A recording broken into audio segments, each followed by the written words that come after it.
صوت الصحافة، نبض الخبر.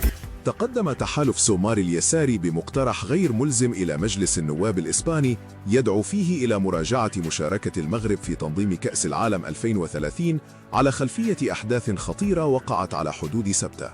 وقد حظي المقترح بتوقيع 3 نواب من حزب اليسار المتحد المنضوي تحت التحالف، إلى جانب نائبة رابعة ممثلة للمجموعة البرلمانية، استنادا لما نشرته صحيفة الموندو الإسبانية، وهو الموقف الذي يتقاطع مع مذكرة وجهها حزب ليفر البرتغالي إلى حكومة بلاده والاتحاد البرتغالي لكرة القدم لإعادة النظر في المشاركة المغربية بالبطولة.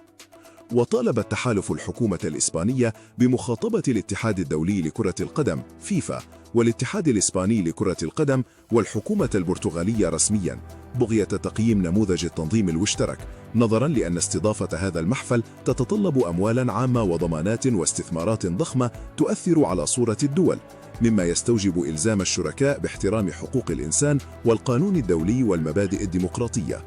كما دعا سومار السلطات الإسبانية إلى حث الاتحاد المحلي على تفعيل آليات المراجعة الخاصة بفيفا المرتبطة بحقوق الإنسان، وإعداد دراسة مستقلة ومحدثة حول المخاطر ذات الصلة لعرضها على البرلمان خلال 6 أشهر، مع تقييم تداعيات أحداث سبتة على التزامات المونديال، واقتراح تدابير إضافية حال ثبوت وقوع انتهاكات جسيمة.